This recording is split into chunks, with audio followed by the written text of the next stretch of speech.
Full News Headquarters। अस्सलामुअलैकुम। बोल news में कहते हैं आपको खुशामदीद। मैं हूं आपके साथ रमशा साजर। और अभी आपको लिए चलते हैं जमान पार्क, जहां पर चेयरमैन तहरीक इंसाफ इमरान खान इस वक्त रवाना हो रहे हैं। मनाजिर आप देख सकते हैं बोल न्यूज़ की स्क्रीन पर। बड़ी तादाद में कारकुनान चेयरमैन तहरीक इंसाफ इमरान खान के हमरा मौजूद हैं। जमान पार्क से चेयरमैन तहरीक इंसाफ का कारवां रवाना हो रहा है, जो कि इस्लामाबाद पहुंचेगा बजरिया मोटरवे। मनाजिर आप बोल न्यूज़ की स्क्रीन पर देख सकते हैं। पाकिस्तान तहरीक इंसाफ के चेयरमैन इमरान खान आज इस्लामाबाद की अदालतों में पेश होंगे। बैंकिंग कोर्ट में एक केस लगा हुआ है। उसके अलावा इंसदाद दहशतगर्दी अदालत के जज के रूबरू भी चेयरमैन तहरीक इंसाफ इमरान खान पेश होंगे। इसके अलावा 2 मुकदमों में सेशन कोर्ट में भी चेयरमैन तहरीक इंसाफ इमरान खान पेश होंगे। जमान पार्क से मनाजिर आप देख सकते हैं। कारकुनान की एक बड़ी तादाद इस वक्त मौजूद है और कारवां रवाना हो रहा है। चेयरमैन तहरीक इंसाफ इमरान खान का सिक्योरिटी के भी इंतहाई सख्त इंतजाम किए गए हैं। मुख्तलिफ रहनुमा भी जमान पार्क पहुंच चुके हैं और कारकुनान की एक बड़ी तादाद चेयरमैन तहरीक इंसाफ इमरान खान को सपोर्ट करने के लिए जमान पार्क पर मौजूद है। चेयरमैन तहरीक इंसाफ इमरान खान आज 4 मुकदमात में पेश होंगे।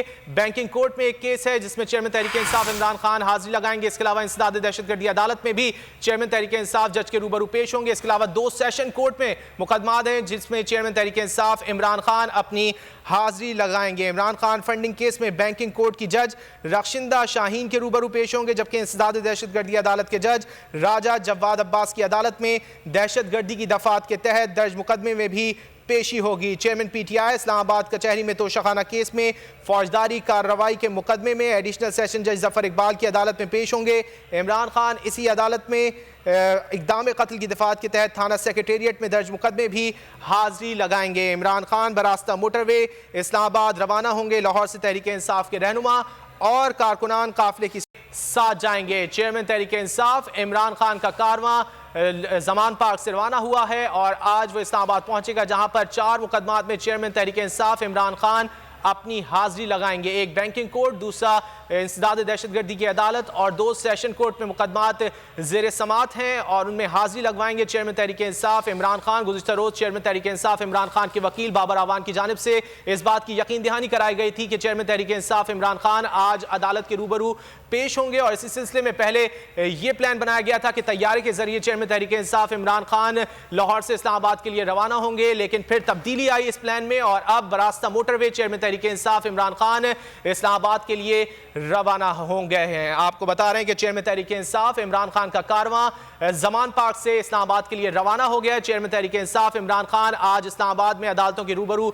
पेश होंगे। 4 केसेस हैं जिसमें चेयरमैन तहरीक इंसाफ इमरान खान आज अपनी हाजिरी लगवाएंगे। एक बैंकिंग कोर्ट में केस है, दूसरा इंसदाद दहशतगर्दी अदालत की केस में है, जबकि 2 सेशन कोर्ट में मुकदमात ज़ेर ज़मात हैं जिसमें चेयरमैन तहरीक इंसाफ इमरान खान अपनी हाजिरी लगवाएंगे। चेयरमैन तहरीक इंसाफ इमरान खान की 4 मुकदमात में आज पेशी होगी। पेशी के लिए इमरान खान लाहौर से इस्लामाबाद पहुंचेंगे और इसी सिलसिले में कारवां चेयरमैन तहरीक इंसाफ का रवाना हो चुका है लाहौर जमान पार्क से और बरास्ता मोटरवे इस्लामाबाद पहुंचेगा। कारकुनान की बड़ी तादाद चेयरमैन तहरीक इंसाफ के हमरा है और सीनियर रहनुमा भी चेयरमैन तहरीक इंसाफ के हमरा जमान पार्क से रवाना हुए। सिक्योरिटी के इंतहाई सख्त इंतजाम किए गए हैं। पहले प्लान था कि तैयारी के जरिए चेयरमैन तहरीक इंसाफ इमरान खान लाहौर से इस्लामाबाद के लिए रवाना होंगे, फिर इस प्लान में तब्दीली देखी गई और बरास्ता मोटरवे अब चेयरमैन तहरीक इंसाफ इमरान खान का ये कारवां लाहौर से इस्लामाबाद के लिए रवाना हो चुका है। कारकुनान की बड़ी तादाद चेयरमैन तहरीक इंसाफ के हमरा उनको सपोर्ट करने के लिए साथ जा रही है। Chairman Tehreek Insaf funding case में बैंकिंग कोर्ट की जज रशिंदा शाहीन के रूबरू पेश होंगे। इंसदाद दहशतगर्दी अदालत के जज राजा जवाद अब्बास की अदालत में दहशतगर्दी की दफात के तहत दर्ज मुकदमे में भी पेशी होगी। खबरों के सिलसिले को आगे बढ़ाएंगे। पंजाब और केपी में इंतखाबात कब होंगे, आज फैसले का इम्कान। सुप्रीम कोर्ट में असखुद नोटिस केस की समाअत आज फिर होगी। चीफ जस्टिस की सरबराही में 5 रुकनी बेंच ने पीर को भी समाअत जारी रखी। जस्टिस उमर अता बंदयाल ने वाजे किया कि आज ही केस खत्म करने की कोशिश करेंगे। जस्टिस मंसूर अली शाह ने रिमार्क्स दिए कि जहां गवर्नर नाकाम हो जाए वहां सदर का इख्तियार आएगा। आइन की कोई ऐसी शिक नहीं जो इंतखाबात में 90 दिन की ताखीर को जस्टिफाई करे। जस्टिस मुनीब अख्तर ने कहा कि पूरे पाकिस्तान में क्रिकेट हो रही है लेकिन इंतखाबात नहीं हो सकते। इंतखाबात और आइन पर अमल से भागती हुकूमत मुसलसल अदलिया के खिलाफ प्रोपेगेंडे में मसरूफ है। चीफ जस्टिस पर भी इल्जामात लगाए जा रहे हैं, लेकिन चीफ जस्टिस उमर अता बंदयाल ने जिंदगी में कभी कानून और आइन पर समझौता नहीं किया। वो एक धीमी शख्सियत के आला फहम और फरासत वाले जज हैं। जस्टिस उमर अता बंदियाल ने 2 फरवरी 2022 को 28वें चीफ जस्टिस ऑफ पाकिस्तान के तौर पर हलफ लिया था। जस्टिस उमर अता बंदियाल ने मुल्क की तारीख के अहम तरीन केसेस सुने।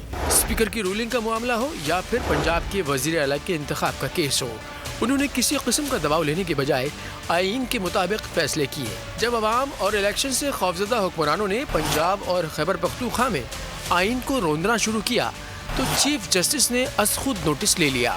जवाब में हुक्मरानों ने दलाइल देने के बजाय अदलिया की किरदार कुशी की मुहिम शुरू कर, जिसके जवाब में चीफ जस्टिस ने फ़कत इतना ही कहा कि मैंने आईन पाकिस्तान की पासदारी का हल्फ ले रखा है। जब आईन पाकिस्तान ने हमारी दहलीज पर दस्तक दी है तो हम आंखें बंद नहीं कर सकती। आईन की वालादस्ती हर सूरत मुकद्दम बनाई। हुकूमत चीफ जस्टिस के खिलाफ प्रोपेगेंडे में मसरूफ है, लेकिन चीफ जस्टिस उमर अता बंदियाल उन जजेस में से हैं जिन्होंने हौसला मंदी की रोशन मिसाल कायम करते हुए साबिक फौजी सदर परवेज मुशर्रफ के 2007 में दूसरे उबूरी आईनी हुक्मनामे के तहत हल्फ लेने से इनकार कर दिया था। सुप्रीम कोर्ट ने 3 नवंबर 2007 को लगाई जाने वाली इमरजेंसी जुलाई 2009 में कलादम करार दी तो जस्टिस उमर अता बंदियाल अपने ओहदे पर बहाल हो गए। जस्टिस बंदियाल बड़े से बड़े आईनी बहरान को भी अपनी दानिशमंदी से हल करने की सलाहियत रखते हैं। कमर्शियल केसेस के एक्सपर्ट जस्टिस उमर अता बंदियाल 17 सितंबर 1958 को लाहौर में पैदा हुए। उन्होंने इब्तदाई तालीम कोहाट, पेशावर, रावलपिंडी और लाहौर की दर्सगाहों से हासिल की। अमेरिका की कोलंबिया यूनिवर्सिटी से इकोनॉमिक्स में ग्रेजुएशन के बाद उन्होंने बरतानिया की कैम्ब्रिज यूनिवर्सिटी से कानून की डिग्री हासिल की, जबकि लंदन के मशहूर लिंकन्स इन से बैरिस्टर एट लॉ किया। जस्टिस उमर अता बंदियाल 1 साल 8 माह तक चीफ जस्टिस ऑफ पाकिस्तान की हैसियत से फराइज मनसबी अदा करते रहेंगे। वो 16 सितंबर 2023 को रिटायर्ड हो जाएंगे। अनोखी लाडली खेलन को मांगे शान, पहले मुल्की हालात का बहाना बनाया, फिर सिक्योरिटी का इशू बनाया। जब बात ना बन सकी तो दिल की बात ज़बान पर आ ही गई। मरियम नवाज कहती हैं कि पहले नवाज शरीफ को मिलने वाली हर सजा खत्म करो, हर चीज़ का ज़ाला करो, सिलसिला माफिया और गॉडफादर के अल्फाज वापस लो और इमरान खान को कटहरे में लाओ। लाहौर हाई कोर्ट ने जेल भरो तहरीक के दौरान गिरफ्तार पीटीआई रहनुमाओं की बाजियाबी और दूसरे शहरों में मुंतकली के खिलाफ दरख्वास्तों पर दलाइल 3 मार्च को तलब कर लिए। सेक्रेटरी दाखिला ने गिरफ्तार रहनुमाओं की नजरबंदी के अहकामात अदालत में पेश कर दिए। पंजाब हुकूमत के वकील ने बताया गिरफ्तार अफराद को 16 MPO के तहत 1 माह के लिए नजरबंद किया गया है। पीटीआई रहनुमा ने जेल भरो तहरीक के दौरान PSL मैचेस की सिक्योरिटी इंतजामात में रुकावट डाली। पाबंदी के बावजूद लाहौर की मॉल रोड पर मुजाहरा किया। शाह महमूद कुरैशी, असद उमर, मुराद रास, आजम सवाती और वलीद इकबाल समेत कई रहनुमा 1-1 माह के लिए नजरबंद हैं। दरखास्तें फवाद चौधरी और एजाज चौधरी की जानिब से दायर की गई हैं। तहरीक इंसाफ ने शाह महमूद कुरैशी को अपोजिशन लीडर नामजद कर दिया। कौमी असम्बली में अपोजिशन लीडर की नामजदगी के लिए तहरीक इंसाफ ने स्पीकर को खत लिखा। खत में तहरीक इंसाफ ने शाह महमूद कुरैशी को अपोजिशन लीडर नामजद किया है। शाह महमूद कुरैशी जेल भरो तहरीक में गिरफ्तारी पेश करने के बाद इन दिनों जेल में। हम नोटिफाई हो गए, आज हम आए हैं, इसीलिए स्पीकर साहब को हमने एप्लीकेशन दी है कि हम मेंबर हैं। हमारा एक ही मौक़िफ़ है कि पोजीशन लीडर बनाया जाए और चेयरमैन नैब की मुशावरत जो है नैब लॉ के मुताबिक वो पोजीशन लीडर जो पार्टी चेयरमैन ने इमरान खान साहब ने शाह महमूद कुरैशी साहब को बनाया है, वो प्रोसेस को इनिशिएट किया। इम्पोर्टेड हुकूमत और उनकी हवारियों की अदलिया के खिलाफ हर्जा सराई, मरियम नवाज की अदलिया और फाजिल जज साहिबान पर शदीद तनकीद। इस घिनौनी साजिश को बेनकाब करने पर बोल को एक दफा फिर नशरियात की बंदिश का सामना करना पड़ रहा है। बोल अदलिया की इज्जत के लिए खड़ा है और खड़ा रहेगा। सब्सक्राइब करें और बेल दबाएं ताकि कोई खबर रह न जाए।